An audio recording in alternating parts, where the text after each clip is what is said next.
we go. Oh, we are live. Whoa. That's right. Wasn't ready for that one. Yeah, late ill kid at OneYoungsta. Hold it down, bring you that street geek and nerd soul. What is up, my people? It's great to see y'all. We got hip hop. We got geek on beats, vibes, life.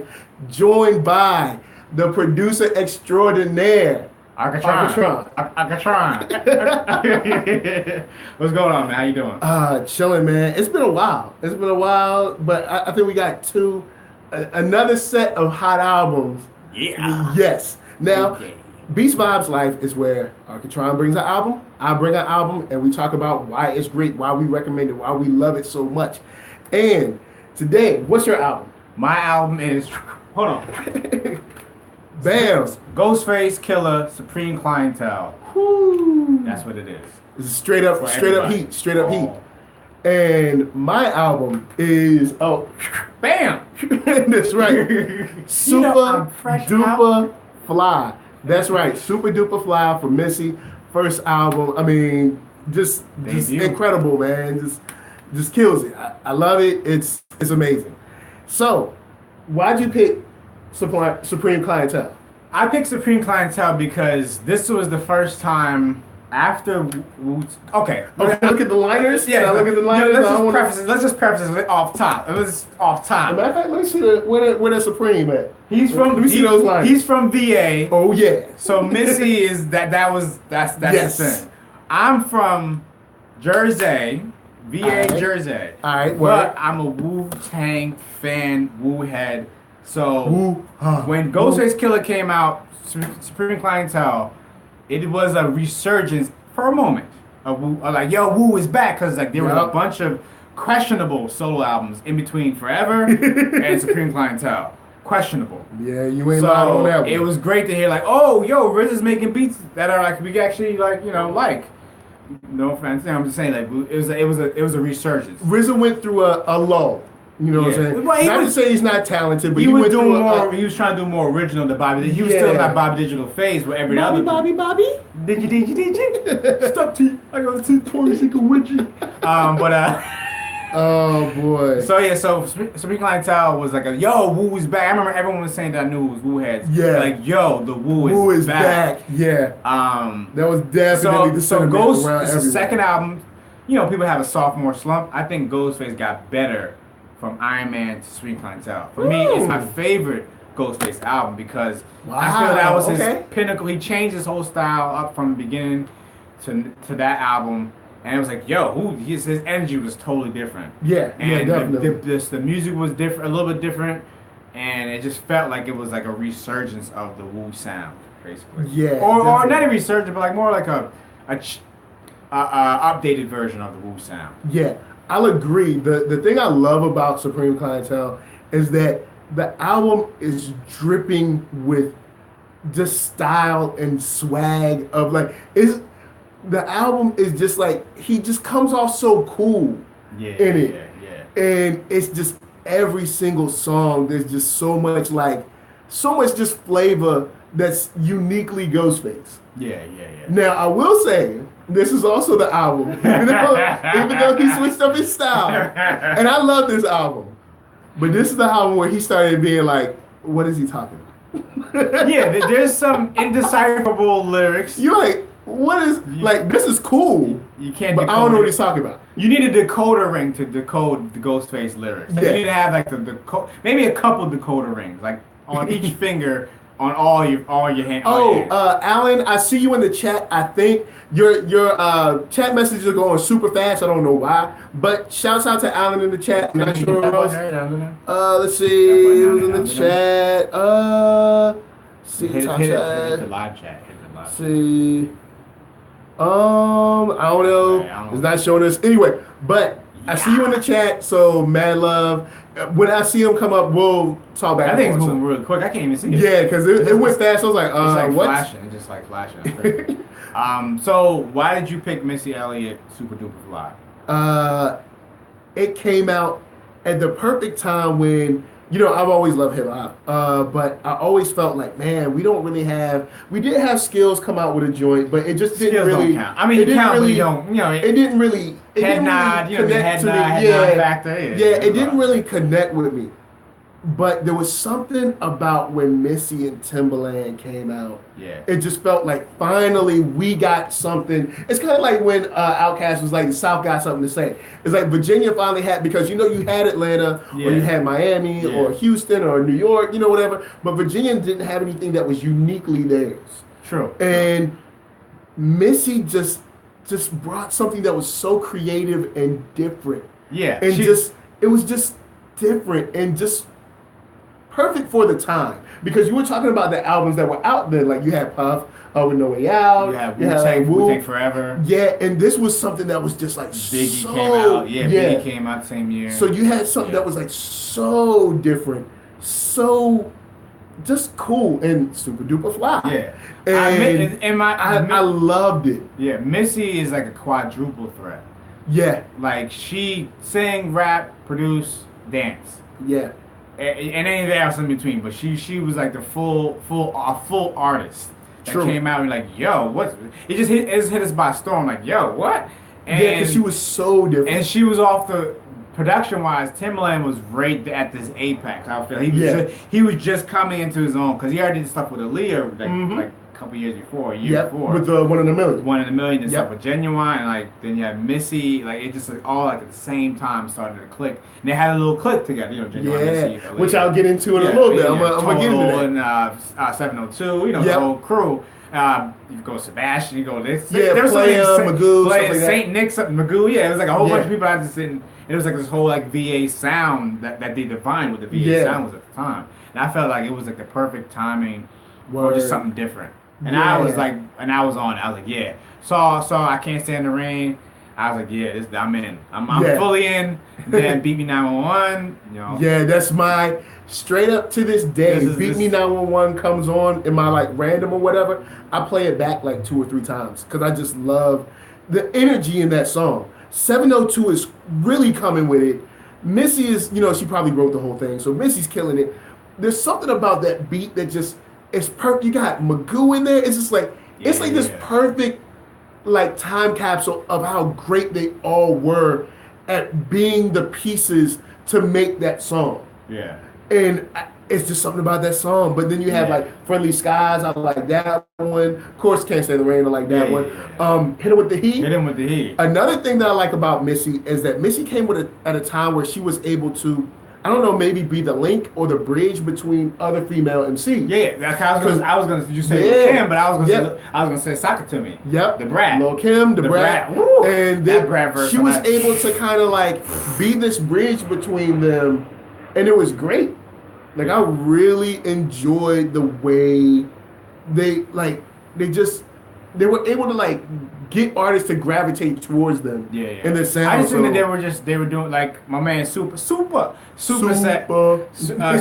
that Timbaland's sound was ahead of his time. That is absolutely correct. No argument there, because when first time I heard Timbaland beat was 1 in a Million, and I was like, what is that? I've never heard that beat with that speed, the kind of slow and fast things going on in it. Weird. It just fit this and the way she sang it, the way it was written for, was just it was like this off kilter but just right. Yeah, but he fit in a space in terms of just like, I'm a producer. In terms of like production wise, he fit in a space that didn't really exist before that. Like, he like maximized the space that he had because it was so slow, but it was fast. And basically, oh man, Timbaland, that's my Timbaland influenced my style. No one probably can hear it, but Timbaland definitely influenced my style. Timbaland is probably one of my favorite producers because Timbaland has, well, you can't really say single-handedly. I know people have people that work on their production teams and stuff like that,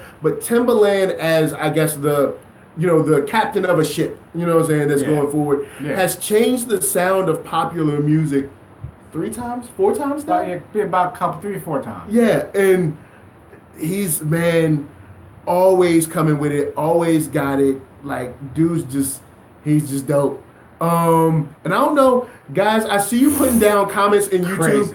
I'm so sorry. I don't know why they're not showing up. YouTube is broke right now. YouTube is breaking for us. I don't know why I can't see the chat. Breaking for us. And I don't have my tablet to be able to look them up for you. If I had another phone, I would be checking them. But we got love for you. And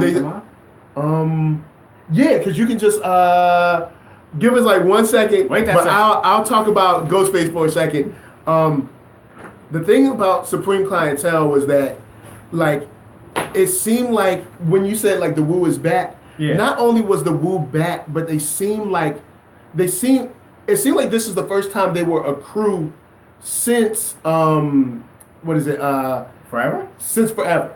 Yeah, because after that they kind of like that broke up, but they kind of like just dispersed their energies different places. Yeah, and they started doing stuff with their own crew and everything. So yeah, it seemed like this was the first time since forever that they had all gotten together and been like, we are a crew again. Yeah. So hold up. You won't see. You can just go. Yeah.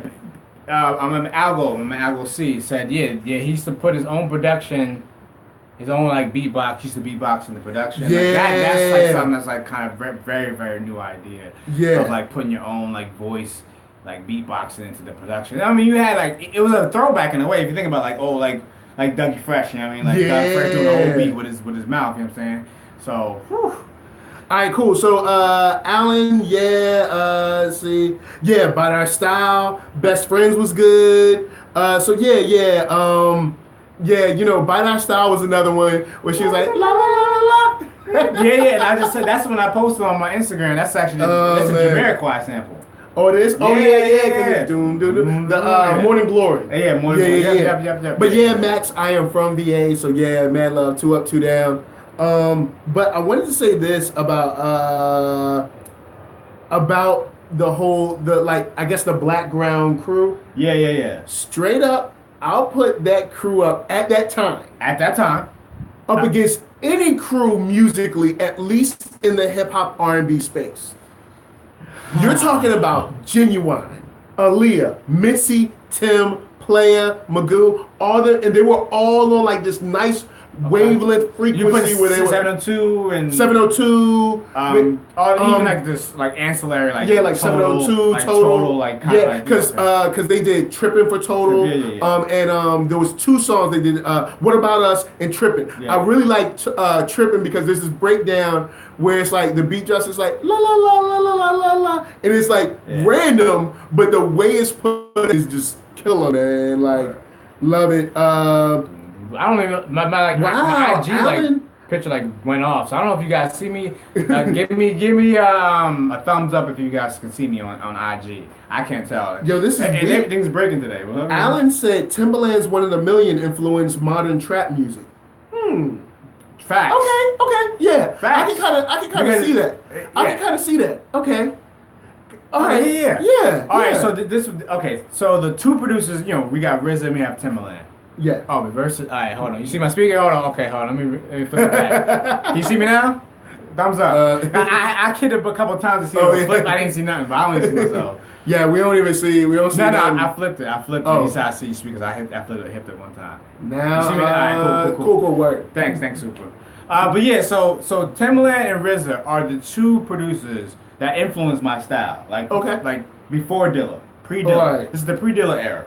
Yeah. So they influenced. Yo, yeah. What up, Zilla? Zilla in the house. Those 2 are like kind of like weirdos in a way in production. Like they put things into the music that most producers don't put into the music. So I figured like they're one of one. There's no like who's the next RZA, who's the next Timbaland. That sounds like that's bringing that kind of energy like Timbaland. One of one. There's no like. Do you have? Yeah, there's no really like their lineage, and you can't even trace where it starts from. Like what's their lineage? They just started their lineage. Yeah, because there's no like, and it's weird because Dilla had a lot of, to be nice, a lot of people that were highly influenced by him. Yeah. I'll say that to be nice. But I'm saying anyone who's influenced by Timbaland, I don't see. There's not a lot of like Timbaland copies. It's weird. I remember the drum type pattern. People try to copy it for a little bit. But if you do this, it sounds like Timbaland. Yeah. He owned. I'm telling you, 70 BPMs. He owned the 70 BPM in hip hop. Yeah. You couldn't make a beat without it sound like Timbaland. Yeah. He owned he made every drum pattern within those parameters. Yeah. And you can't do nothing with it. Like it just was crazy. He was really killing that. Yeah. And then RZA on the same length where it's like You couldn't. There's no. I mean, only like close. There's not really close. Like he was when he came out. His sound was a Wu sound. It was unique, and it was just because it was really mixing hip hop and a lot of because there were already kind of like skits and stuff, but he was taking a lot of stuff from like movies and weaving it into the music. So you have Timbaland, you have RZA. These were the architects of those two sound movements. Those movements. So you have like 92 to 97 RZA. And then RZA resurges twice after that. You have Supreme Clientele. Yeah. And then he's resurged again on the W. Like, RZA, he did have some. I'm like, yo, okay, RZA is still there. So he has like these moments, like little moments. Like he'll put on not on the Wu album, but on his album, you hear a song like, yo, that's crazy. I wish Wu would have got a beat like that. But okay, now talk about RZA, not the basher, but I'm just saying. Max said Timbaland beats are all about syncopation. Yeah. So definitely.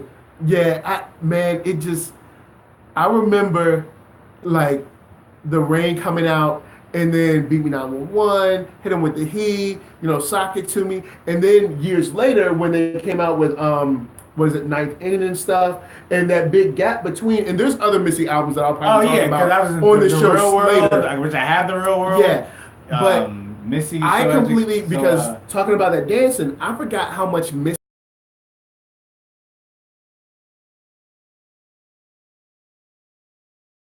dancers and dancing to it and being like a part of hip hop where you could dance because that's another thing.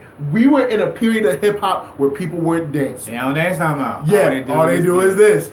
All they do is this. So it's like we were in a period of hip hop where people weren't dancing anymore. Yeah. So they came with this this whole situation, this whole atmosphere, this whole culture of like, yeah, you can dance. Yeah, you know what I'm saying? You can groove, you can dance to this, you can have a good time. And it was danceable but not cheesy. Yeah. The videos also help. All the choreography, the videos definitely helped like push that sound movement, man. Like because it's like, this is how you would dance these songs. They were showing. They would give you choreography like how you would move to the music. Yeah, so they already had. So because the video would be like, look, we already got like 10 people dancing. Yeah. And it's like moves you haven't seen before, or moves you've seen but tweaked in a way that you never thought you could do. Like, you know what I'm saying? Big shout from the chat. Alan Lewis said Jay Dilla, Timbaland, Quincy Jones, Prince, Michael, Jimmy Jam, Janet, Babyface, Mariah are my favorite producers. He said, okay, and Ninth Wonder. Why every time? Look. That they won. I will say this. Well, I have to do something every about. Every time a black man talk about hip hop, somebody got pulled Ninth Wonder. Now that they won. He also said one name that I don't have a specific album, but I'll have to do a period about this guy, Teddy Riley. New Jack Swing was my joint. When I was little, I was a New Jack Swing dancing fool. When I was little. So yeah, Teddy Riley. How you doing, Sam? Like really, Teddy Riley might have been on the cusp of that whole blending hip hop and R&B. Yeah. I think he might have been on the cusp. Yeah, I definitely say that. Yeah, definitely. Yeah, but isn't Teddy Riley from VA, or am I losing my mind? Or he's stationed himself. He's stationed himself in VA, but I don't think he's from. No, he's not from VA. He's I think it was he went to VA, and that's where Pharrell got his influence. Yeah, was under the wing of Teddy Riley. And Max Evans said it's almost like Timbaland and Missy brought back b-boy music. Yeah, because there were a lot of people that were like popping, breaking and stuff, but it was like the next step where it's like you could do these moves without clearing out a whole room. Yeah. But it was still they just really meant a lot to the dance community. And I know that Missy has some health issues, but I just really wish that we could get another hot like 12 joints from her, because that Ninth Inning and I can't think of the other Triple Threat. Yeah. When they dropped them, there were like video after video of these dance videos, and I was just like, yo, I forgot. All right, we got a question from Super. He says, what's up? Where do y'all put Swiss and Manny Fresh? They were part of those super producers getting top dollar too. So where do you put that? Because it's the same time. It's the same era, because you have Tim, I would say Tim 96, 97, but then you have Swiss 98. Then you have Manny Fresh, 99, Juvenile. You know what? Or 98 Juvenile. So it's around the same time. It's weird. As a whole, I'm not into Manny Fresh beats, but then there was this video where, and I'm sure, I don't think the songs were ever made, but there was a video where Mystical was listening to some Manny Fresh beats in the car and had a white car. And those were like the hottest beats. I see it. Yo. Where is that? Yeah, where was that? Because I didn't like the any car of was white, right? All white, right? Yeah, I remember and that. I was like, well, where are these beats? Where are these beats? None of the Manny Fresh stuff. I didn't like any of the Manny Fresh stuff that he had done for like Hot Boys. Whatever. The Generals in the house. But Manny Fresh was able to kind of like Philly in the house. I guess kind of like represent a culture of, because see, I'm not from there. Yeah. But that's probably a sound that is uniquely. Oh yeah. You know what I'm saying? Yeah. But the beats that he played for Mystical. I saw that video. Level. I'm like, yo, where is this album? I want a Mystical and Manny Fresh album. I was like, where are these beats? Where were these beats? You know what I'm saying? So Manny Fresh, I give him enough respect for what he's done.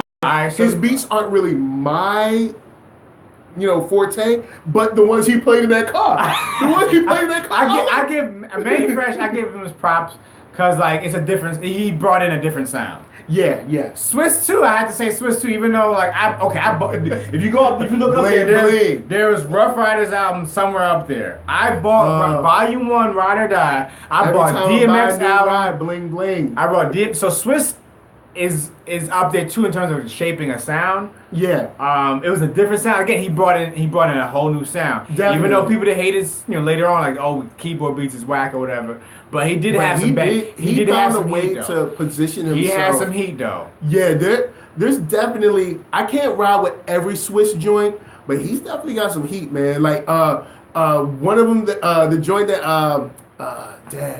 the joint for Jay on the Black album. That's one that stands out. Oh, you're talking about the I can't think of the name of it. Wait. Who did they put a production for? Swiss did a joint on the Black album. No, he didn't. Sure he did? No, he did not. Swiss was not on the Black album. I thought he did a joint on the Black album. Tripping. Okay, guys, in the chat, let me know what joint Swiss did for Jay-Z right around Black album time. I don't. How'd the song go? On to the next one. That wasn't on. That's Blueprint 3. Oh, sorry. Well, excuse me. So that one, on to the next one. Okay, I really love that joint. Okay. Then he had his own. Swiss came out with like his own album. The lead single from that. I can see the video, but I can't think of the words right now. That was heat. Super 7. You want to give a wild props to Havoc just because, and High Tech. Yo, High Tech. Again, they also brought their own sound in too. Infamous was that was a movement. High Tech with the raucous stuff was definitely another movement. Yeah. So Max Evans said the Lost Beats album by Manny Fresh. Yo, we need that, yo. I'm serious. Like, whatever he was playing, I was like, there's no way he made these. No, but see the thing is like, okay, post Cash Money Manny Fresh. He got some heat though. And then also you gotta he got some heat post Cash Money. Yeah, and now that I'm thinking about it, we only heard what Cash Money chose. So he might have been making heat all these years, but they were like, nah, this isn't Cash Money's sound, or this isn't Cash Money's flavor, you know what I'm saying? Exactly. So he might have some he might have always had heat, but it just wasn't that sound. Algo C also said he was supposed to do that album with Most too. That All My Fucking God. Word? Yeah, you don't remember that? Wow. There's a whole documentary on it. You didn't see that? Yo, you gotta show me that. I got Most and Manny Fresh? Yeah, because it was when Most was living in New Orleans. You remember that? No, what? Most Def was living in New Orleans for a while. Wow. So he started working with Manny Fresh. I want to see that so the bad album now. never came out. Yo. Same. Yeah, Juvenile was my first introduction to the Manny Fresh too. Someone said, I know Swiss for Tambourine and Eve and DMX for Rough Riders. Yeah. So you had like a lot of stuff that he gave to DMX was heat. But then the rest of the Rough Riders, he kind of gave them the slimmer pickings. You know, it's funny. No, okay. So the first DMX album, Swiss only did one beat on there. Oh. People don't realize that he did the anthem. He did Anthem. Yeah. So I was like, Swiss only did one track. Wow. See, I was Now always the second album, he did pretty much the whole album. Yeah. That's the album. And that's when DMX, DMX did those two platinum albums in the same year. Yeah. And he started that mess. Yeah. Because then Jay wanted to do it.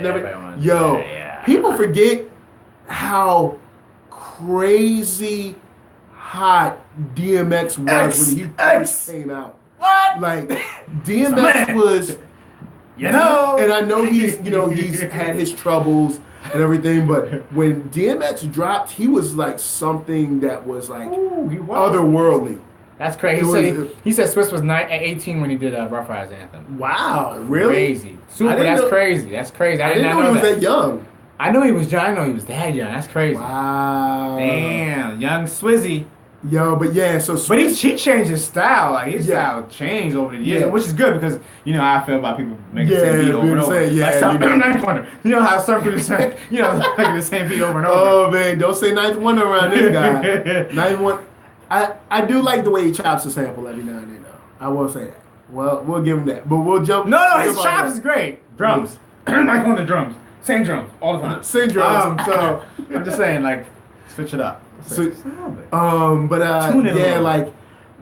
Back to Supreme Clientele. Another thing that I love is that even though I guess he felt like he had to prove himself, at that time with that album, it never sounded like he was trying to prove himself.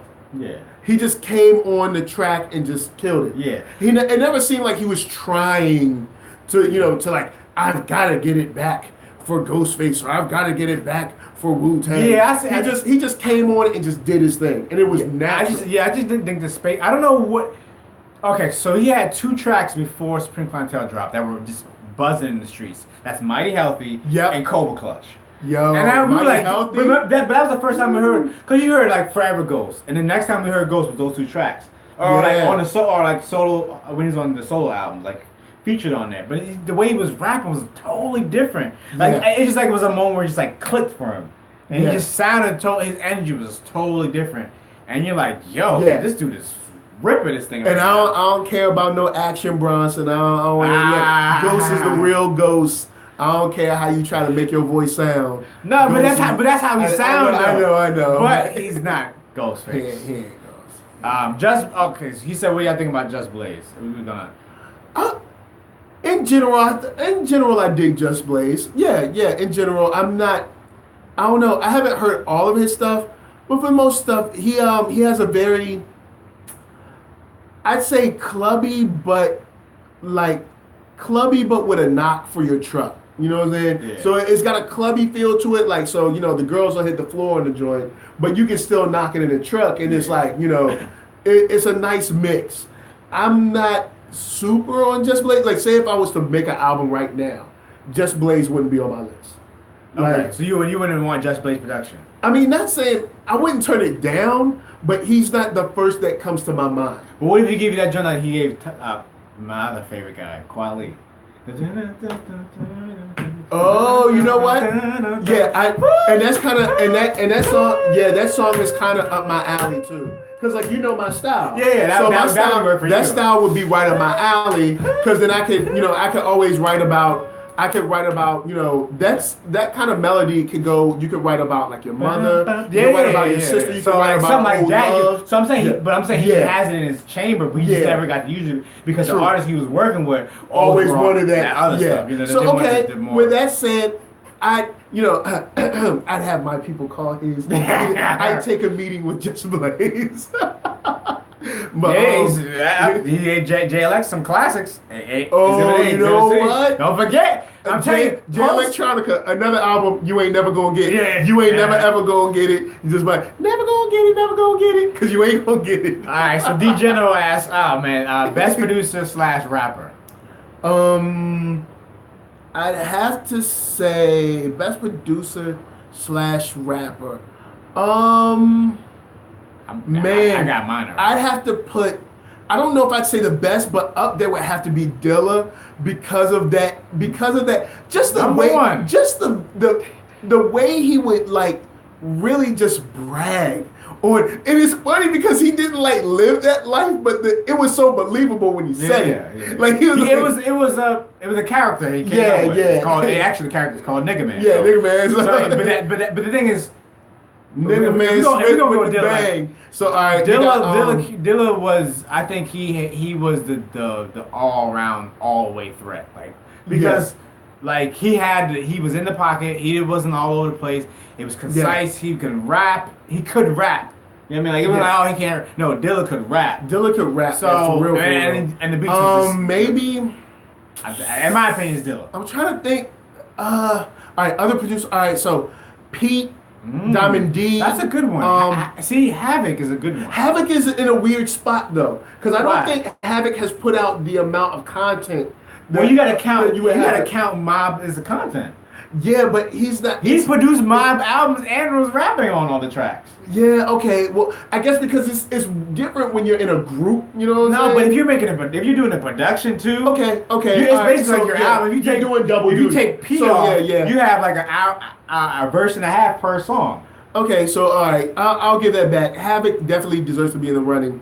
Let's see. I like Havoc. He can rap. Sometimes he have verses. Oh, Max Evans says hands down Kanye West. Kanye is definitely number 2 on my list. Kanye, I don't know if he can be number 2 because they looking for us right now. Duck down. Kanye, I don't know where I put him, man. I feel like his first 3 albums were fire, and then after that he's been at a steady decline. But for me, there's a lot of it that have been a steady. I'm just saying, like in terms of like just. But when you at their height, we're talking about of all time. All time, so I mean like the whole. So career? that's why I'm saying like Dilla. You're talking about like Dilla, Pete Rock, Havoc. I wouldn't put Pete in there. I wouldn't put Pete. You don't think Pete's been solid for rap? It's rap wise. That's the problem. That's the part. Because we're talking about rapping and production. Because Diamond D. Someone said Diamond D. Diamond D is Diamond. Diamond was one of the first. Yo. What about Large Pro? I'm thinking about old Large Pro in like 10 hours. What was it? Dreams of Keys to Dime. I'm thinking about like the main source, like you know. He was rapping on everything too. So true. Large Pro. I have to say, man, Dilla might be the best. In my opinion, Kanye gets weird because he stopped producing a lot of his stuff, and it's started weird. He started to Dr. Dre a lot of his stuff. Yeah, he started to Dr. Dre a lot. So I don't know. It's tough to put Kanye in that list because after like his second or third album, we forgetting somebody. Who? Q-Tip. Yeah. Number 2 is Q-Tip. Kanye booked out. Sorry, Kanye. Q-Tip is number 2. Thank you. I didn't even look over it, but yes, Alan says Q-Tip. Lauryn Hill was a good rapper, producer, and singer. Lauryn Hill, I would put Lauryn Hill in there too, yeah. Yo, man, Lost Ones, when Lost Ones dropped, everybody was like, we don't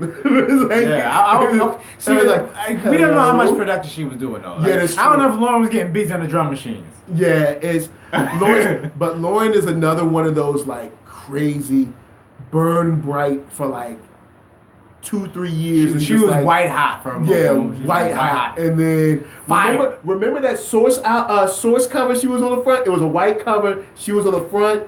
Man, Source. Yeah, she was on the cover of the Source. Lauryn Hill was on the cover of the Source. Yes, y'all can Google it up. She was on the cover of the Source. The cover was white. I had the Source. But I may have been asked if she was on at her most beautiful. Lauryn, hashtag don't tell my wife. Lauryn was one of the most black, beautiful women at that moment, what, like 96, 98-ish or whatever? Whatever. 2 years. Man, there was no time when she was on the screen when you weren't just captivated. And then on top of that, it was the sick thing was she wasn't just a pretty face. Yeah. Because there's tons of pretty faces, but she was like, yes, I'm pretty, and check out this talent. And then inside of the talent, I've honed it into a skill. Like, the way she sung, the way she wrote, the way she rapped, it was just like, wow. Yeah. The only reason I don't like that album is because it had been played so much that I'm tired of it. Are you talking about Miseducation? Miseducation. Yeah. Not because it's a bad album, but because I've heard every song so much. Yeah. Like the joint with her and D'Angelo, at the time, I was in and out with a girl that would play that joint on repeat. So it's not that it isn't a good song, but I've heard that song. just to put y'all on to something, I listened to that song and was it X Factor? That song and X Factor back to back all night long. I thought you were gonna say. I thought you were gonna say back to back with Can It Be So Simple because you know how to say. Oh yeah. So like like that album was just it was everything. It was like insightful. Everything it was is powerful. Everything is everything. So it was insightful. It was dope as far as the rhymes. Come on, Super, that ain't fair, Super. He's talking about, in terms of like double threat, it would be D'Angelo because producer and singer. Yeah. But when you talk about rappers, man, he said Big Crit too. So, but I'm not really well versed in Big Crit. So I can't see. Alan says, Lauren. Max Evans said Lauren and Sister Act 2. Yeah, Lauren and Sister Act 2. I would put took a brother back. I would put Maxwell in there too for production and singing. Oh, when that brother hit that high note in Sister Act 2, man, love for that. Maxwell too. Yeah, Maxwell, D'Angelo, man, I still kind of wish we could get a little sample of that, like 200 hours of music that quit. Don't say his name. Don't say that. All right, okay, I'll leave it alone. I know it's a sore spot. You get deputy trifecta today. So Alan says the Miseducation of Lauryn Hill was his first album, and he was born in '97. All right, cool. And the album came out in '98. So that was your first. All right, wait. That's not a bad first album. That's not a bad first album at all. Ooh, he just stop it, Super, stop it. He's for Raphael Sadiq. Oh, you know what? Damn. Raphael Sadiq, man, that guy's a you know what? And we'll be talking about one of his albums soon because there's a couple. Gospel-delic, it's the Visage. It's maybe we need to have like an R&B day. Like you choose an R&B album, I choose an R&B album. I got mine already. That's why this show is great because Voodoo. Voodoo is an album. Okay, Voodoo is an album that I've played out and I can play now straight through. Voodoo is what I consider, and with others, Voodoo is a perfect album. The only thing I don't like about Voodoo, and this is a small gripe, is Devil's Pie. And that's because I had already heard it on the Belly soundtrack. That's the only thing. Besides that, go ahead. Sorry. I'm like, you just can't say just finish. You got the track with Meth and Red, which I like, but I don't think fits the album. And Devil's Pie because that was from the soundtrack. I still think those songs are dope. I just feel that without those two songs, you have a more cohesive album. Okay. But that album is straight fresh to the point where I wanted to write a comic book about Brother Voodoo, but take out the brother part. They were just trying to make people black and it was like Black Vulcan or something. But call it Voodoo and then write the comic set to the music in D'Angelo's Voodoo at the time. And that's, as a comic book character, I've been wanting to write Voodoo all the time. I love action, I love supernatural stuff, but that's how much I love Voodoo. Those two tracks that you talk about, Devil's Pie, for me, shouldn't even be on the album. Yeah. I feel like they just threw it on there because they knew it was hot. It's still a good song. Yeah. I love the song. Yeah. But it just doesn't fit the album. Now, the song Right to Left, the end of the Left and Right, originally Q-Tip on that song. Oh yeah, there was a story. Never mind. Yes, there's a story. Somebody told a story. There's a story from the question mark man. Somebody told a story. And I remember straight up taking it back to OK Player boards. Yes, I was the only one in the boards. I was the only one in the boards defending Q-Tip, and people were like, "I don't care about Q-Tip." I still want to hear that verse. Before Q-Tip came back, and people was like all up on it. I still want to hear that verse though. Yeah, I wish it was like an unreleased version. I feel like Q-Tip didn't end up on that song because, of course, music, you got to be hot or you're not hot, and at that time he wasn't hot. No, it's not even. I think maybe Roll wasn't good. It could have been that. But that's what do you think Q would really come that's what the consensus was. But do you think Q would really come? But that's what the consensus was. Other people everyone in the whole Soul Aquarium was like, nah. Yeah, but what I'm saying is, what I think is, it was more of that's our excuse to get them on this. Like, let's just say we ain't feeling the verse. Okay, so let's see. Red and Meth, this is because they was about to drop the Blackout, which is another album that will be on that episode sooner or later. Because the Blackout is another album where I'm like, hip hop wise, Blackout is straight flavor. But Yeah, they were Blackout on fire. Blackout was Redman and Meth on Men, fire. Red and Meth Men were on fire because Meth they both dropped their both albums like a year prior to it. Mm-hmm. And Blackout was on the way, and people knew it. And Blackout was on the same year as Voodoo. That is correct. Yeah. You think? Nah, they couldn't. Nah, they couldn't have succumbed to some like label pressure or whatever. I feel like it was a little bit. I feel like it was a little bit popularity, a little bit label pressure, and maybe Q-Tip wrote a whack verse. You don't think Q-Tip could write a whack verse? I think he can, but I don't think he would come to the studio with one. I think he laid it down. He laid it down. No one liked it. I think Q-Tip would write something, read it, and be like, "Nah, I'm gonna change it up." Well, I'm just saying, what if this is the one verse that people like? Nah, this ain't it. Yeah. Okay, all right. Well, I don't know why you. I digress. I'm just saying, like, but it could have been the one verse. I don't see him writing a whack verse and bringing it in public. You know what I'm saying? Maybe he brought it in public. Maybe he thought it was hot. You gotta think, this is post-Tribe Q-Tip. Oh yeah, because he's seen the mountaintop. So his poop don't stink. Can't tell him nothing. Is this after Vibrant Thing or no? No. Vibrant Thing is out. Vibrant Thing is out. So yeah. So Amplified is out. Amplified is out. It just came out. So he's he's riding a wave.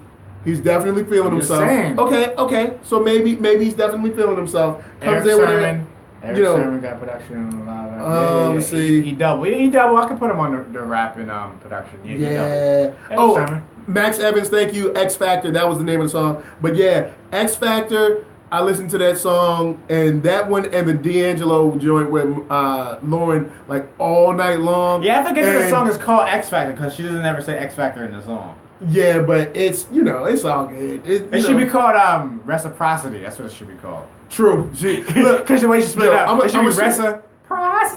Yo, straight up, black women ain't never heard of Reciprocity until that song came out. But all of a sudden, they all want Reciprocity. I didn't even know because she split it up. I didn't know what she was saying. Oh. Because it was Reciprocity.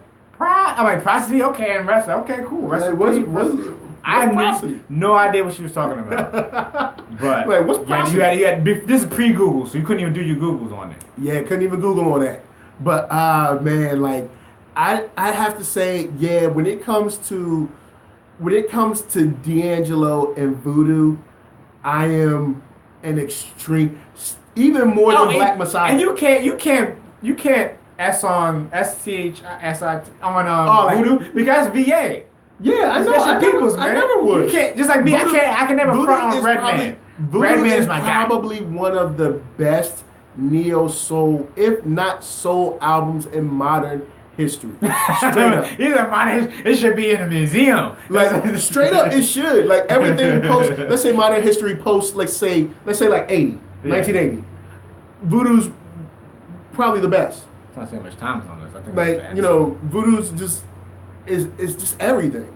True. The soul in it, the energy in it, the emotion. And for a minute, I'm gonna be real with you, man. When I first heard Voodoo, I was fronting. Oh, word. Yeah, because somebody presented to me, I was just like on my nah, I'm hip hop, dude. Nah, I'm hip hop. But later on, that year, I was like, I was wilding for the night. I heard Rampage, wilding for the night. See, I knew because I was never really big on Brown Sugar. There were a couple of songs on Brown Sugar that I dug, especially that Dilla remix of you're talking about Dreamin' Eyes. Dreamin' Eyes, yeah. So there were a couple of joints on Brown Sugar, but I wasn't really big on D'Angelo. I think I heard Send It On or Send It Through. I think I heard that. You mean that's Send It Through is from, well, Send It On is, you mean from Voodoo? Yeah. Send It On to You or whatever. See a Tranquility from Kool and the Gang, but yeah.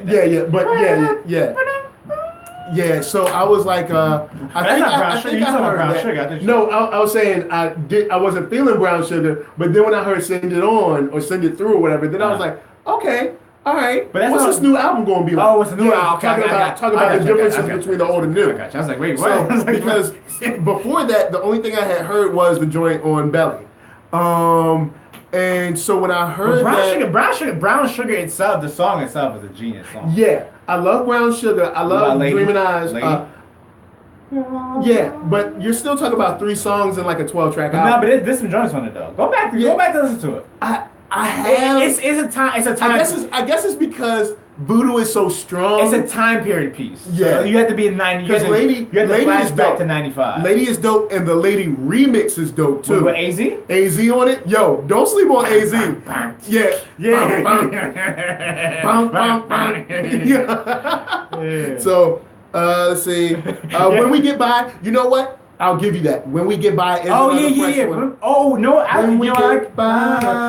like shit damn motherfucker. Shit damn motherfucker. Oh, see, I don't like that song, but everybody loves it. From your yeah. I'm gonna say I go see say we're walking almanacs. Like, man. He's historically just like run stuff back. Right? Yeah, because it's like, oh yeah, and that cruising. All right, so you know what? All right, I take that back. He's sleeping. Brown Sugar, because like all of these joints are songs that I like. But I don't know, for some reason at that time, and it might have been something that I was going through, but I wasn't really feeling Brown Sugar. Go back and listen to Brown Sugar. But Voodoo, when that came, I was like, this is what I'm feeling. Just like, I feel you. I thought Voodoo has some One Day It'll All Make Sense was good, but when Like Water for Chocolate, man, I was like, One Day It All Makes Sense. What? I don't even know what it is. It was like a whole different. The movie even though. What was it? The joint. It's like the intro track, like one of the verse. Introspection or whatever. Yeah, that joint. Yeah. It's kind of here. It's here. Yeah. Oh no. Okay. Yo, Calm was. He was cool one day. One Day It All Makes Sense. Got some joints though. Yeah, it does. It got a bunch of joints. Light Water for Chocolate was just like, and then the funny thing is, my favorite Common line ever is not from either of those. It's from Electric Circus. It's from. I think you said I said. I'd rather listen to silence than you holler. Exactly. Dang! Do you know how much someone has to dislike what you're saying to rather listen to silence? When you just listen to that, you're like, wow. He really hates your music. He has some lines on like Electric Circus. He has some lines on It's like, yo, he really hates your music. If he'd rather listen to silence, then you holler. That's cold. Yeah. That man, yo, Calm has some lines on that joint. Yeah. Straight up. See, the thing I liked about we'll go back to One That Don't Make Sense is the Stolen Moments. Oh yeah, Stolen Moments. I'm like, yo, he need to bring a Stolen Moment back. Just one more Stolen Moment for the road, man. Stolen Moments, that was dope. Cause like the one with Black Thought in it. Yeah. Frantic situation. Yeah, and there was one with It was one with Black Thought, Q-Tip, and another one. Yeah, Hey Suck a Nigga. The Suck a Nigga one. Yeah. So man, that. Bruh. Yeah. Was it Alan Lewis says Voodoo and Brown Sugar are both classics. So, See, Voodoo? I don't know if I'll call Brown Sugar classic. Voodoo is definitely a classic. Voodoo's definitely a classic. Brown Sugar, I think, started something though. Without Brown Sugar, we don't have like, and I know you might laugh at some of these, but we wouldn't have like the Music Soul Childs and the NDREs and the so it really started something. Even Maxwell to a degree. Max was. They came out at the same time. Around the same time. Okay. Max was around the same. Like it was like the same. But I feel like Maxwell was doing different kind of music. But maybe I'm wrong. And they were doing different music, so I don't think that's. I don't think one ushered the other one in. I think they were equal. They were equal footing. They kind of came. Yeah, through. Maxwell, D'Angelo were like equal footing. And Maxwell's another one. Look, I'm gonna get y'all straight. I know we talk about hip hop, but if you and your lady ain't feeling each other. If things ain't going right, get yourself some D'Angelo, some Maxwell, and get some candles and fix it. That's all I'm saying. Just fix it. I would just leave it right there. Look, if you can't sing, just let Maxwell come in there, hit you with that high note. Maxwell and D'Angelo are like the Teddy P and someone else up there. Wow. You know what? Yeah. I'll give you that. Al Green, Teddy P. Yeah, there it is. D'Angelo's Al Green, right. And Teddy P's is Maxwell. Boom. Yeah, I'll give you that. Boom. Yeah, because Maxwell definitely has like a certain like emotion in his voice that just like it works. And same thing with D'Angelo, man. D'Angelo just has like this funk about him that just like it works. Yeah. Because he's getting that from Prince, Sly Stone, Al Green. Yeah, all mixed into one. Talk about someone who's like weird in interviews. Sly. Oh yeah. Like. Yeah. Weird. But IG, we about to be out in like 25 seconds. So I think all y'all for coming out super. Thank you. Trista, Antoinette, Yaya, Algo C, the General, D General. Yes. We pausing? No. Oh no. We left. At least I got all the shout outs. We go. Thanks y'all for coming out. Also, all you guys on YouTube, thank you for coming out. We're still rocking with y'all. Yeah. And thank you for watching. Of course, make sure to hit a thumbs up or share this to your friends because we talking music and all that good stuff. Yeah. Favorite song from Supreme Clientele? Probably, I just listened to Buck 50. Okay. Yeah. All right. But see, that is so many for me. Honestly, there's so many on there. Every song for me is that's like my favorite song. It's weird. Like Nutmeg. We back. All right, cool. We good. Like Apollo Kid, the single. Apollo Kid, like Ghost, great. Yeah. Like it's got a bunch of songs. Child's Play. Child's Play is a good song because it's like Ghost. I love when Ghostface storytells. When he tells a story, he's very good at storytelling. His vividness is like just. You know what? It's time for him and Raekwon to do a concept album, like just tell like almost like an audiobook, but just that would actually on some business style.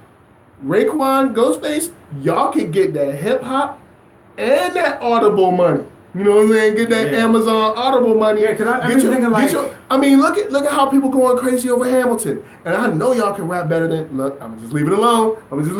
Yeah, but that's a good idea. Because I even think like... That would be interesting. I always loved when Ghostface told stories. Because he was very like Slick Rick-esque when he told the stories. It was very when you come in with it from a hip hop perspective, you can create characters where like RZA might come in or Slick Rick might come in. And you can have characters in this movie. Ghost did do a concept album. Oh, he did? The 12 Reasons to Die. 1 and 2. Oh, that is a concept album. Yeah. Okay. And he had Ray. I think Ray was on there. Like, the Woman. Okay, all right. So he did two albums of that. All right. I retract my previous statement. And Adrian Young did the production. Oh, okay. But Ray really has those songs, but not like a maybe Ray needs to do a concept album again. Yeah. Because Supreme Client. I mean, Cuba Links had a couple like story joints on it. Yeah. I love when Ghost and Ray do story joints. Yeah. Because you have like 260 from Iron Man. Yep. You have like I said, you have Spot Rushers on Cuba Spot Rushers is so you have these story joints like that's a crazy story. Yeah. And it's so vivid. And then you have like MGM on MGM is great. They have all these like story joints. Yeah. You know what? I like to see that, or I like to hear that. Even if it's an EP. Yeah. It has to be a cool production. You got your little, your score type joints where you might be spoken word, and then you flip back to rapping.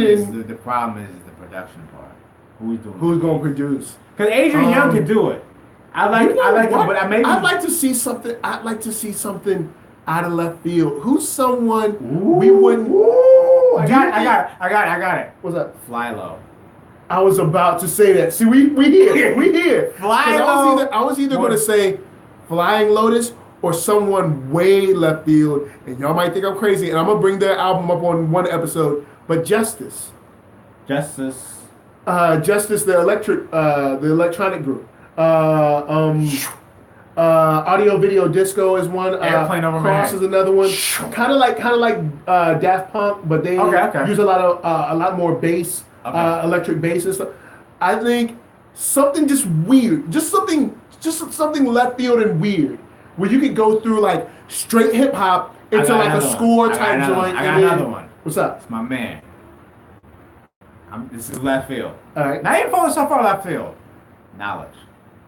You know what? Because Ghost did that joint that I'm not mad at that. Have you heard of Omarion joint? Ghostface and Knowledge Over Production? Nah. You need to hear this. Yo, you're gonna play for me when we. That's another thing. You gotta remind me, but I gotta play you. Alright, so let's see. Because just like even like just the like even the cinematic feel of his beats are like kind of warm. Like it can invite. I think it can invoke something out of them to tell us to tell a story. Cool. And what's up, scoring? We got scoring 57 up in here. So what's up? What's up? Nice to see y'all.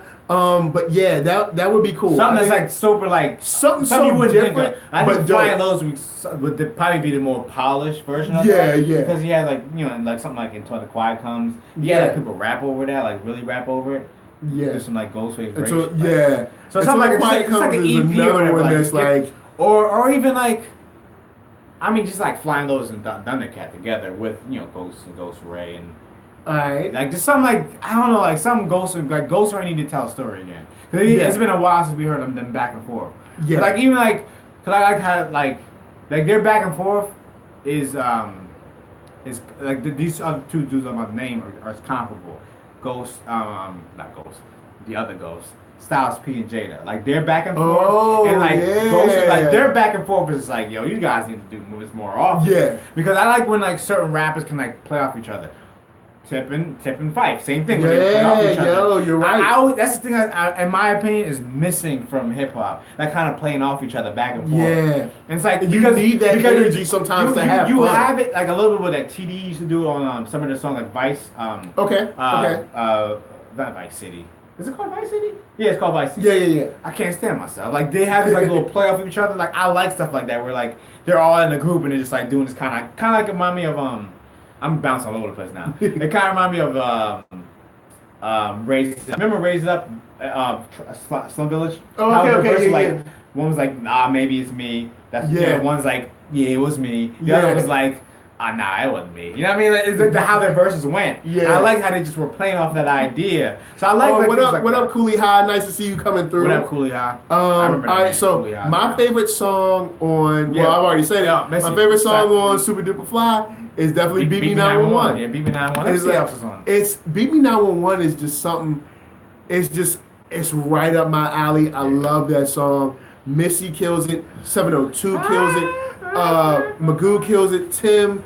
It's the great mix of all of them together, and they're all in a perfect way. You know what else I noticed about this album? What's up? Is that Timbaland was using a lot of vocal sound, like people just singing, and he would use that to play like an instrument. Yeah. And that's pre-Kanye, kind of. Yeah. Because Kanye does that too.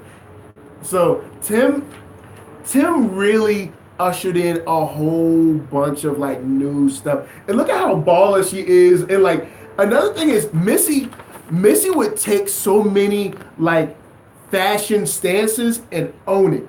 Like she never, like if I put on a trash bag, you'd be like, yo, you whack. Yeah. But like she put it on and she was like, yeah, I got a trash bag on. It was like, now dance to this. It was like, it's like, you know how the standards of like women in the hip hop, whatever, she broke all, like somehow like she shouldn't have even been there. But I'm glad that she got pushed, like someone pushed her through and gave her that thing because she is because super talented and she needs to be. Because I mean, we know we all live in the world. We're not in a bubble. As a black woman, she's not light skinned. Oh. She's not tall, thin, or what would be considered conventionally pretty. Yeah. So technically, she should have never. It's not like she's like a Mill from Jay-Z when he tried to push her out. Yeah. You know what I'm saying? With she was. Yeah.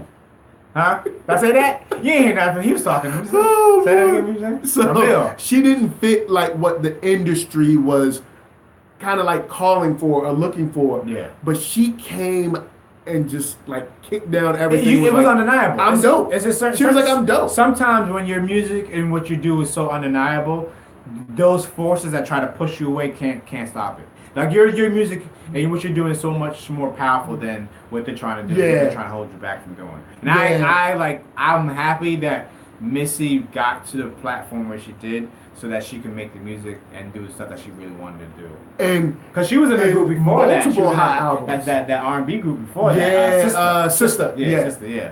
So like, and then she was a writer. She was writing. Yep. I remember like there's a story like when Diddy first met her. I think like she was in the studio just like dancing stuff in the studio, whatever. Like, who is this person's dancing? Like, who is this person? But she was a writer, singer. She was like super talented. And it's like I'm just glad that like whoever signed her, whoever gave like, her that shot, gave her the shot. It just had to be. So Cooley High, he gave props to Beat Me 911. Said Aaliyah was everything. Yeah, Aaliyah is another one. I'll probably end up talking about the album Aaliyah or One in a Million sooner or later. Yeah. But he said whatever happened to Tweet. And you know what? Tweet. We didn't even mention Tweet or Mocha or Lil Mo. Yeah, Lil Mo. Like, yo. Yeah, Tweet. Call me. She had a moment. Oh, when you need me. She had a moment. Call me when you want to. Yo, she made that Verizon money though on that song. Yeah, she did. She probably made that Verizon money and left. I mean, look at Catherine Zeta-Jones. She ain't made a movie since. That Verizon money must be good. You know what I'm saying? Yeah, what happened to Catherine? She ain't been in a movie since like '83. She did the Verizon commercial. She like, I'm good. Used to do the yeah, I forgot about she used to do the Verizon. Man, so Verizon got that money. I'm paying that. Oh, Winston, you foul. What is that? He said Tweet got lost in Missy's coochie back in 2005. Really? Yo, come on, man. Oh, Nicole Ray. Yeah. Yo. Wow. I'm gonna make it hot. So many. Yeah. Timberland. Yo, man. Yeah. Yo. Sisters was. Oh wait, did you ever hear that remix of that joint? I Got What You Want remix? Nicole Ray remix. Nah. There's some remixes that like. Wait, this is another remix I just thought about. I Got What You Want. There's another Timberland remix I forgot about. What am I? All right. As far as my favorite like background crew songs is We At It Again. Yeah. Now, ladies. You know what mine bounce with me. Bounce with me. I'm to the boogie. Oh yeah. Boogie jumps me, but the please. Turn on the TV. Yeah. Like, yo, what? I love Timberland because Timberland is like, nah, I'm not a rapper, but I'm a rap because he has this one song. I still make fun of it. He has a lyric where he says, "When it's hot outside, I eat popsicles." it's like, you know what? I do too. Timberland. You know what? I do. I do not put Timberland in the rapper producer category. Like Timberland he was entertaining. Like Timberland definitely entertaining. He had like interesting lines that he would come up with like Ritz is the crackers that I eat. Yep. Okay. It's like, all right, cool. Okay, I eat Ritz too. Oh man.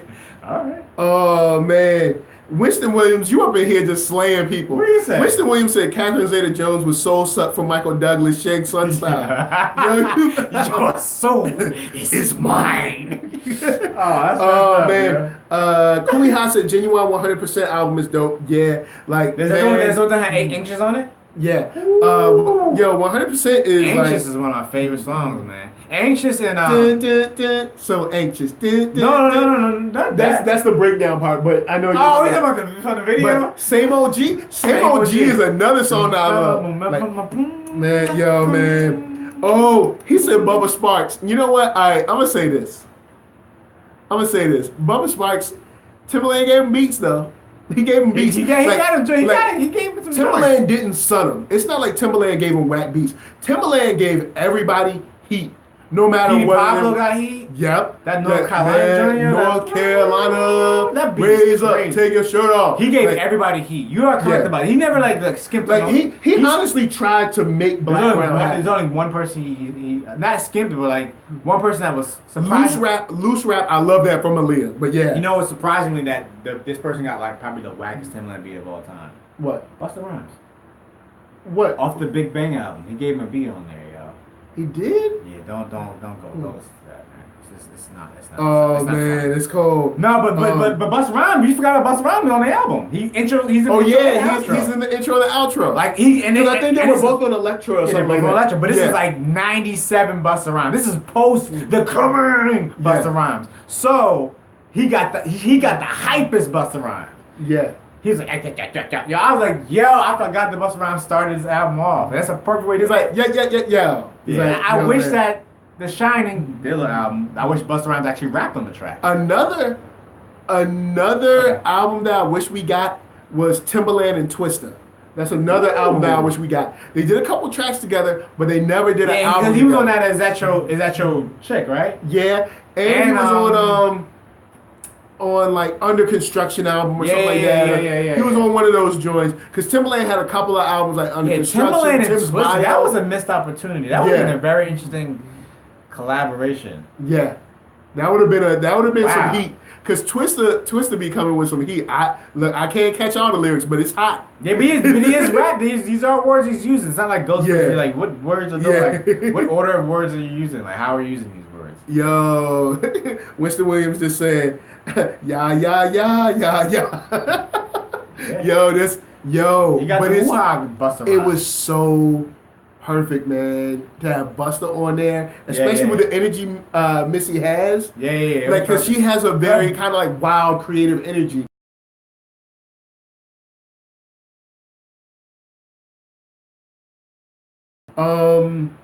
See, who heard of the Chris Cornell Timbaland collabo before Dude committed suicide? It was called Scream, produced entirely by Timbaland, rock and R&B. I never heard of that. No, I never heard either. Yeah, wow. That must have slipped through the crack. But all I gotta say is this, man. I'm talking about Timbaland. Maybe like 4 years ago. Alright. He was on the Breakfast Club.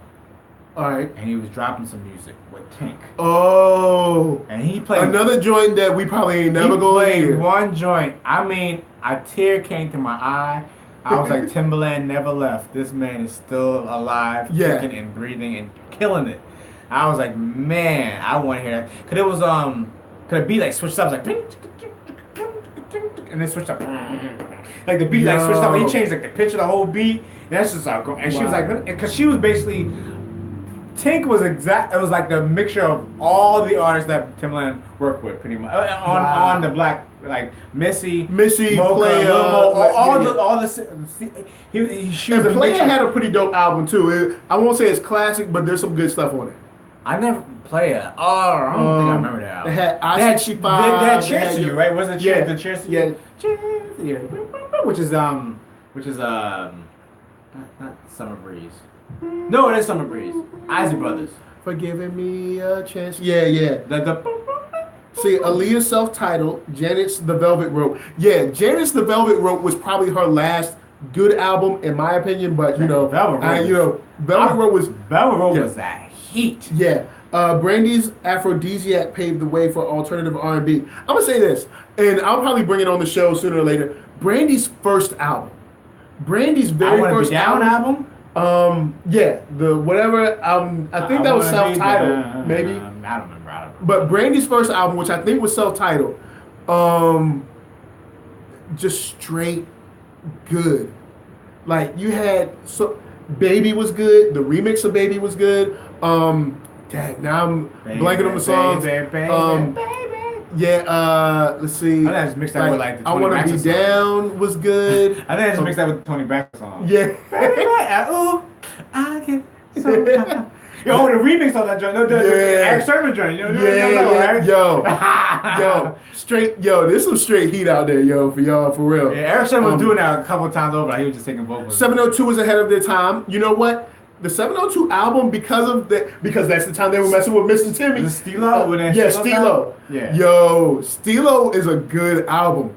Then they had another album with Where My Girls At. That was the second album they had, right? Like a follow album was Where My Girls At. Like they had 2 songs, right? Remember, Where My Girls At was a different album. Yeah, that was. Or was that on a soundtrack? But I think it was on their second album. Oh, okay. They had to put that on the second album. That was like probably so. That was the song last time we heard him. Cooley High says Dwele is a great artist. Dwele, yeah. Yeah. I like Dwele. Yeah, he's unique. Definitely unique. Yeah, definitely unique. And he came out and was really filled a void of almost neo soul to the point of getting like spacey in some spots. Yeah. And really cool. Space age neo soul. Yeah. Really Space cool. neo soul. But 702 Stilo, I still listen to some of those songs. Okay. And it's funny because when you listen to their album, you're like, oh, this was the point of time where women were singing songs like, I'm gonna take your man. It's like, really? Yeah. Like they're kind of foreign in this joint. Like, I ain't mad at it. Hashtag don't tell my wife, left eye, always had a crush on Left Eye. Always loved Left Eye. Yeah. But that was Left Eye's group. Yeah. Black, That's a because the thing is, I like remember the rapper named Black. Yeah. You know what? Yeah. Oh, you impossible. Yeah, see that? So like, again, that's, you know how deep? That's a deep cut. That's a deep cut. There's only one song. There's only one song that Black ever had. Oh man! All right, so Black my wife has these nieces and I call them 3LW because it's twins and then one younger sister, so I just call them 3LW. So, but me and 808, yeah, 808 was kind of good. That song 808 or whatever, something like bumping like an 808 or something like that. I don't remember exactly how it went, but yeah. Deep cuts though. You deep cuts. You're going deep. Yeah, I took it deep with the other guy named Black. My brother had the same deep cuts. But that's what this show is for. We should have a deep cut show. We should like talk about deep. This is like, remember this guy that had one song? We'll lose everybody on that one. Yeah, we're like, remember this one song that was real hot? Or like, Domino had like one hot song. Remember the dude 9? We talking about yo. We could go deep cut. What you want, 9? Yeah, man. What you want, 9? Yeah. On the knee. Yeah. Yo, that was I was listening to that song while playing Road Rash with my cousin. Straight up. Road Rash. Deep cuts. Road Rash is a deep all cut up in your face. Road Rash. I have one and two Road Rash. You know what? Road Rash, they need to bring that back. That was a good game. It was literally like just ride a motorcycle and beat people up. I had the ROM on the joint, man. Like I play on my computer. Oh, what? I still have it somewhere. I have it on my hard drive. I had actually like the USB. I can plug up a PlayStation control and play Road Rash. Yeah, that's a deep cut. This is super. Oh yeah, Alan Lewis. Big shout. SWV Use Your Heart was produced by Pharrell. Yes, it was. And that's one song that I could probably listen to on repeat for like 2 or 3 times before I move on. Use Your Heart is just like, is it Neptunes? Is it Neptunes?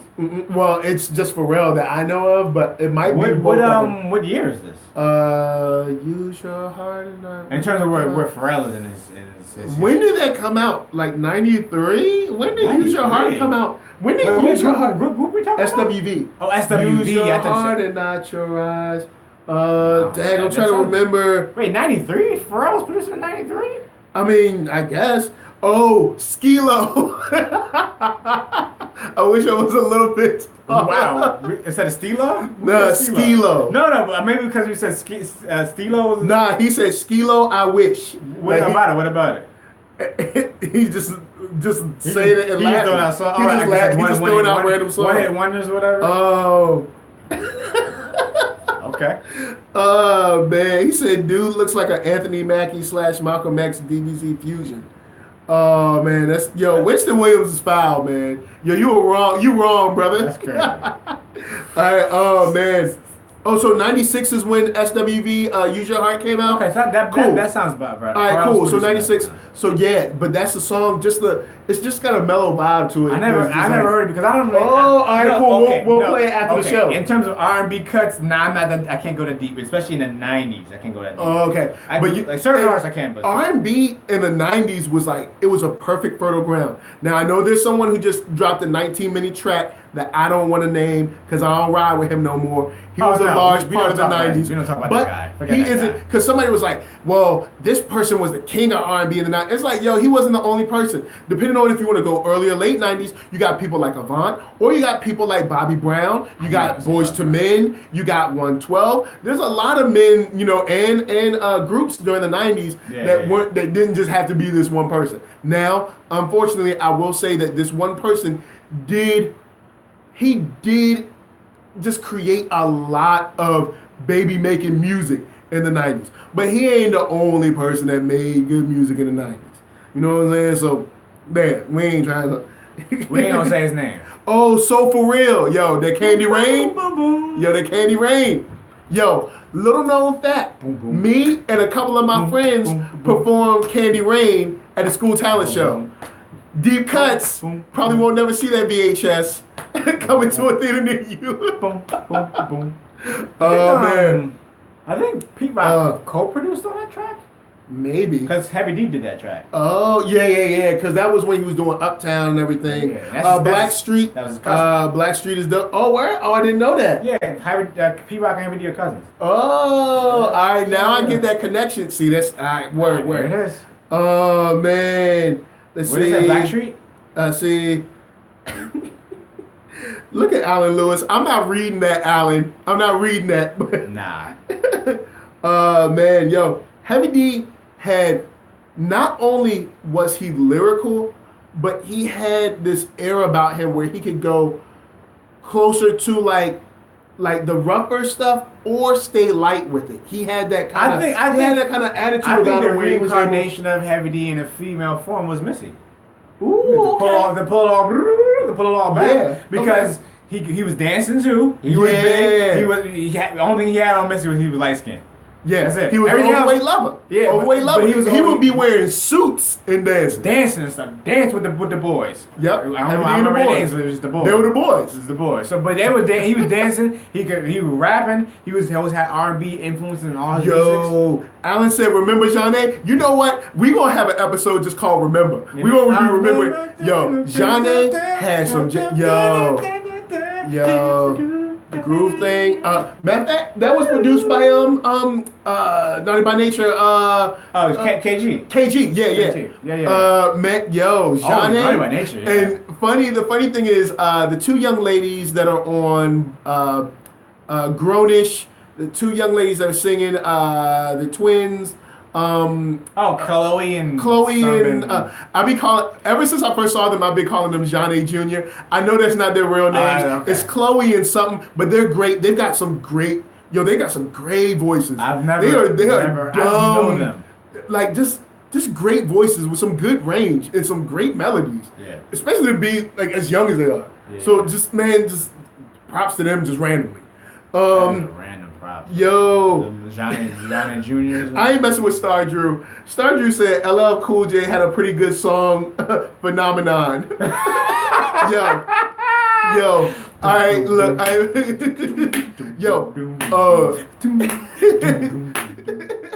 Which is something like who a is he phenomenon. and what is he to you?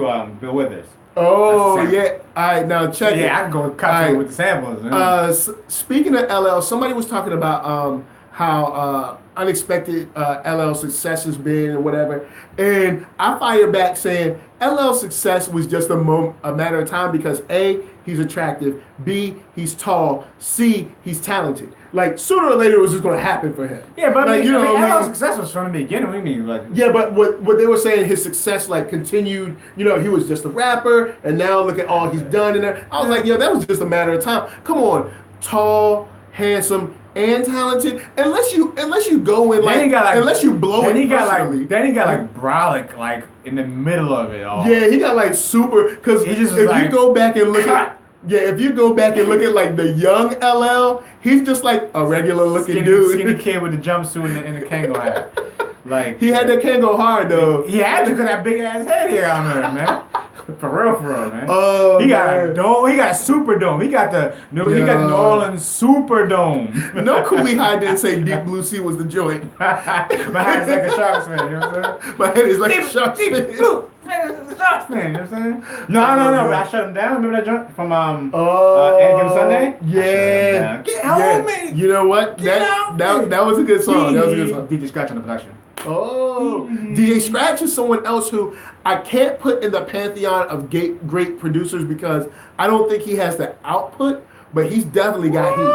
I don't think he's got the output. He got a lot of joints from Busta Rhymes, bro. Yeah, but I don't think he has the output when you talk about like Dilla, Dre, like all those guys that put out like tons of music. Like Scratch got heat, especially when we talk about Blackout. Sooner or later, I'm gonna bring up that. Yeah, boom. Yeah, you know what I'm saying. No, but he got okay. When we talk about Scratch, I can go deep cuts with it. He got a lot of joints, man. And I just, you don't even know. Yeah, you don't even know. I was about to say, it might be some joints. Remember the L-Bomb track, the yeah. DJ Scratch. Oh, okay. Wow. Yeah, the DJ joint. Cool. I'm saying he got joints that you don't know he did. That's what I'm trying to say. Okay. Because he's never been really vocal. He's not out there like that. So and he's a DJ. He DJs. Yeah. So all right. And a lot of busting around tracks.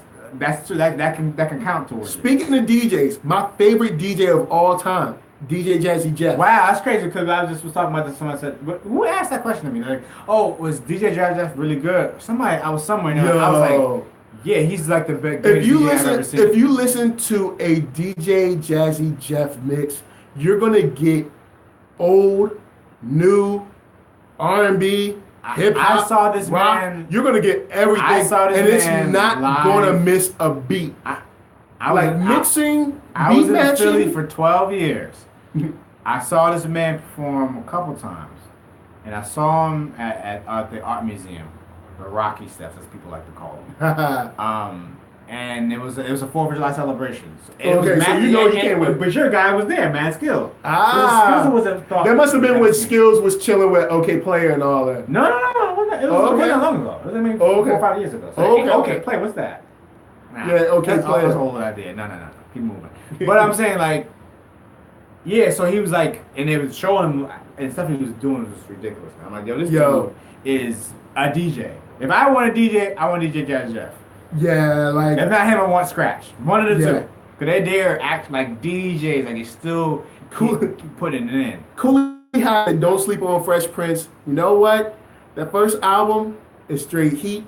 The second album still got some fire on it. The Freshman? Yeah. I never listened to him. Will got some heat. Never listened to old Will. I only know Big Willie Style and like Will Coming to Miami and stuff. Yeah. He had some joints on it though. Yeah. Big Willie Style got some joints. Yo, that song Switch is still fire. Yo, straight up, I bet anyone who's DJing this weekend in a club, in the middle of your mix, just slide Will Smith Switch in there. Watch people keep dancing. Switch. Switch got, you know what I'm saying? Was that on Millennium? That Millennium album? The second, know. Third album, whatever? But I know, because you got your chant in there, you got the beat in there. It's kind of like Hot in here. It's all the makings of a club track. Switch from, is that taken from House Party when Martin was like, Switch? Maybe. Because I know you're supposed to switch dances, so probably so. Yeah, that's where he got it from. Oh, man, he stole it, man. He stole from Martin, man. It's all good. They was in Bad Boy together. So it's cool. All right, cool, guys. Yo, check it out. We've been hanging out here almost an hour and a half. He brought Ghostface Killah, Supreme Clientelle. You definitely need to listen to that album. I brought Supa Dupa Fly from Missy. You need to listen to that album if you haven't already. And if you have, go back and check out some of them tracks, man. It'll do you some good. So before we bounce, Arckatron, where can the wonderful people find you? You can find me on all of the social medias at ARCKATRON. What up? And you can find me, NERDSoul. That's right here. One word, NERDSoul. Just search it on YouTube or search it on Google. You will find me and my sunshiny face like. Make sure you either thumbs up, subscribe, share this to folks that like to do time. This is from us. You saying thanks for coming through and peace. Jersey, V-Head. Jersey in the house.